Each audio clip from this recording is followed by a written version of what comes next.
अब आपके गार्डन में मिट्टी की कमी कभी नहीं होगी, क्योंकि ये वीडियो ऐसी लेकर आई हूँ जो आप सभी के लिए बहुत ज़्यादा यूज़फुल होती है। जब भी हम कोई नया प्लांट लगाते हैं या गार्डन में लाते हैं तो सबसे ज़्यादा प्रॉब्लम आ जाती है कि अपने कंटेनर को किस मिट्टी से भरें।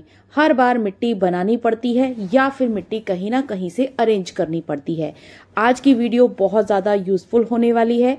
अगर आप चैनल पर अभी तक नए हैं तो चैनल को सब्सक्राइब ज़रूर कर लें। आज की जो मिट्टी आप लोग अरेंज कर पाएंगे उसमें आप हर तरह के प्लांट लगा सकते हैं और उसमें आपको किसी तरह की खाद वगैरह बनाकर डालने की या मिक्स करके डालने की ज़रूरत भी नहीं पड़ेगी। मेरे गार्डन में जो मिट्टी तैयार होती है वो अपने आप ही खुद ब खुद हो जाती है और मिट्टी की कमी गार्डन में कभी भी नहीं होती।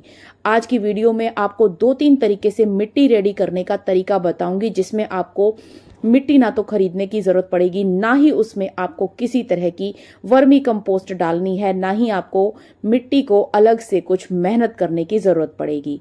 तो ये जो आप पूरा का पूरा बोरी भरी हुई देख रहे हैं, ये सारी की सारी मेरी वर्मी कंपोस्ट है, जो कि मेरी घर में ही बिना हाथ लगाए ही रेडी हो गई है।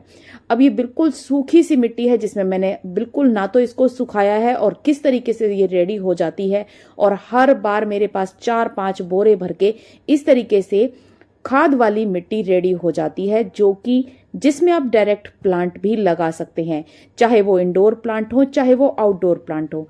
ये जितने भी ग्रो बैग्स मैंने भरे हैं सारे के सारे इसी तरह की अपनी मिट्टी से भरे हैं, जिन्हें मैं साफ वेस्ट से ही तैयार करती हूँ। इसे कैसे तैयार करती हूँ आज की इस वीडियो में यही शेयर करने वाली हूँ। तो दोस्तों, आपकी किचन से जो भी कोई वेस्ट निकलती है उसको फेंकना नहीं है, इस तरह के कट्टे या बोरी में भरकर रख लेना है। और आप जो है देखेंगे कि 1 महीने के अंदर अंदर ही आपका बोरी भर के इस तरह का जो है पूरा ग्रो बैग आपका खाद वाली मिट्टी से तैयार हो जाएगा। इसमें मिट्टी का एक कण भी नहीं है, लेकिन आप इसमें डायरेक्ट किसी भी तरह के प्लांट को प्रोपोगेट कर सकते हैं। और ये इस मिट्टी की खासियत होती है। सबसे बड़ी बात कि इसमें केंचुए अपने आप ही पनप जाते हैं। केंचुए पनप जाते हैं, इस वजह से मिट्टी भी जल्दी से खाद भी जो है जल्दी से रेडी हो जाती है। और ये जो घर की किचन वेस्ट की और पत्तों के सूखे पत्तों की जो खाद होती है, इसमें डायरेक्ट आप प्लांट लगा भी सकते हैं। और मैंने अभी आपसे रिसेंटली एक वीडियो शेयर किया था, जिसमें मैंने घर की बनी हुई खाद में ही डायरेक्ट प्लांट लगाकर दिखाए थे और सब्जियां बहुत अच्छे से प्रोपोगेट हो चुकी हैं। और अगर आपके पास कंटेनर्स की कमी होती है या ग्रो बैग्स की कमी होती है, उसकी कमी आप इस तरह के पॉली बैग्स को अंदर की तरफ से फोल्ड करके नीचे से होल बनाकर रेडी कर सकते हैं। और ग्रो बैग को फिल करने का तो बहुत ही आसान सा तरीका मैं ऑलरेडी अपनी कई सारी वीडियो में आप सभी से शेयर कर चुकी हूँ। तो आप मटर के छिलकों को तो डायरेक्ट ही नीचे डाल के उसके ऊपर डायरेक्ट प्लांट लगा दीजिए। मटर के छिलके इतनी जल्दी डिकम्पोज होते हैं और बहुत ही अच्छी इनमें सब्जियां पनपती हैं, क्योंकि जो आपकी पोटेशियम की कमी है वो लगातार पूरी होती रहती है।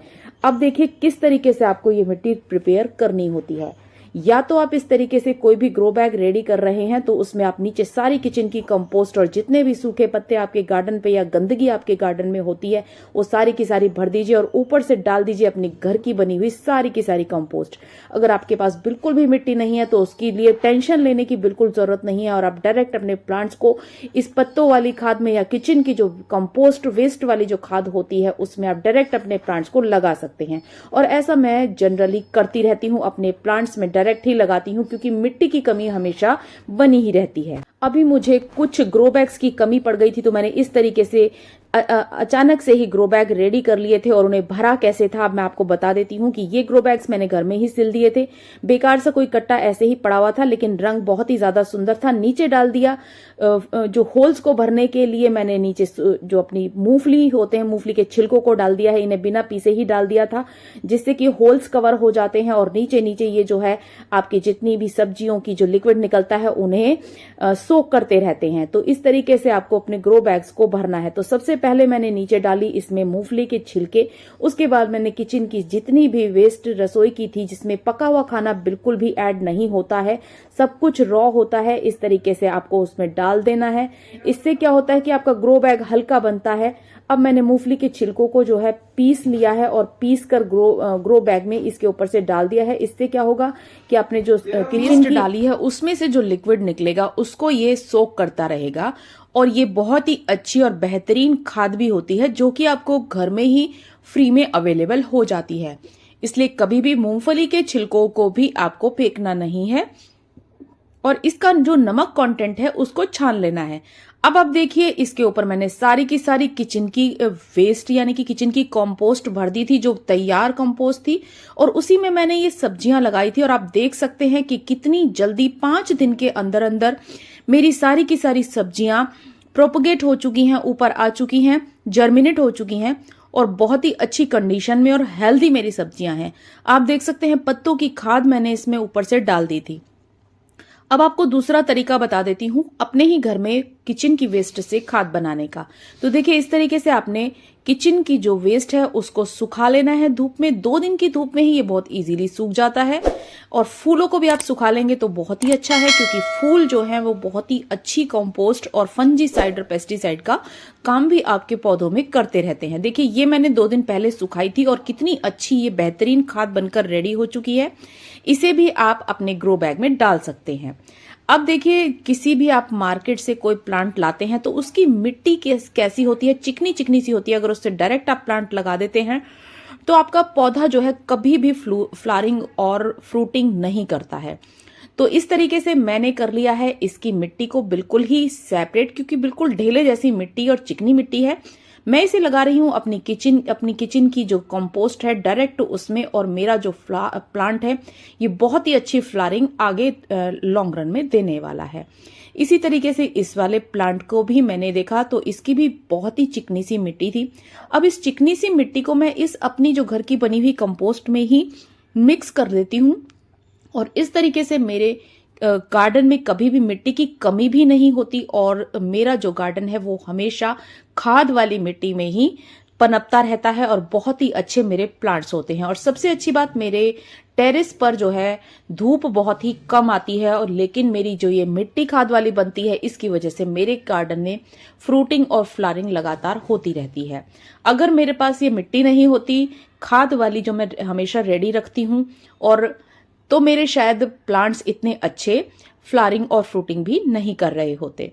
तो देखिए इसी तरीके से हमेशा अपने कंटेनर्स को फिल करती हूँ, और जो मार्केट की जो बाहर की जो नर्सरी से मिट्टी आई है उसको तो नीचे डाल देती हूँ, और बाकी जो मेरी खाद वाली और बहुत ही भुरभुरी सी और बहुत ही वेल ड्रेन बन जाती है मिट्टी उसमें डायरेक्ट प्लांट लगा देती हूँ। और हर बार मेरा या तो कोई कट्टा बोरी या इस तरह का कंटेनर किचन की वेस्ट से भर जाता है, और हर 15 दिन में मेरे पास इस तरह की मिट्टी रेडी हो जाती है, और वो भी बिल्कुल फ्री में इसको इस तरीके से भरती रहती हूँ और ऊपर से एक लेयर सिंपल मिट्टी या खाद की डाल देती हूँ, और हर 15 दिन में इस तरीके से मेरा कंटेनर हो जाता है रेडी। और वो भी बिल्कुल बेहतरीन, जिसमें कि एनपीके के सारे गुण होते हैं, यानी कि नाइट्रोजन, फास्फोरस, पोटेशियम, मैग्नीशियम, सबकी कमी, कैल्शियम की कमी भी आपके इस तरह के कंटेनर से पूरी हो जाती है। ये देखिए इतनी बढ़िया मेरी खाद बनकर रेडी हो चुकी है। अब मैं इसमें अलग से अगर किसी प्लांट में खाद डालनी होती है तो वो भी डाल देती हूँ। और अब मैंने अपनी खाद को दिया है सूखा, और इसमें डाल दिया है एक कंटेनर भर के राख इसलिए डालती हूँ जिससे कि किसी तरह के कीड़े वगैरह आपके पौधे पर ऊपर और मिट्टी में भी नहीं पनपते हैं। कई बार मिट्टी में जो है वाइट कलर की फंगस टाइप लग जाती है, तो अगर आप राख, हल्दी या फिर दालचीनी इसमें मिक्स कर देते हैं या मार्केट का फंजीसाइड थोड़ा सा मिक्स कर देते हैं तो उससे आपके कंटेनर्स बहुत ही बढ़िया तरीके से पौधे अपने कंटेनर्स हमेशा अपनी घर की इस तरह की कंपोस्ट मिट्टी से ही रेडी करती हूँ और उसमें मेरे पौधे बहुत ही अच्छे पनपते हैं। अगर अभी तक आप सभी ने इस तरह के से कंपोस्ट बनाना या मिट्टी रेडी करना शुरू नहीं किया है तो अपने कंटेनर्स को इसी तरीके से फिल किया कीजिए। हर एक कंटेनर के नीचे आपकी जो मिट्टी है वो रेडी हो जाएगी और धीरे धीरे आपकी जो है गार्डन की मिट्टी की कमी पूरी हो जाएगी। मिलते हैं नेक्स्ट वीडियो में।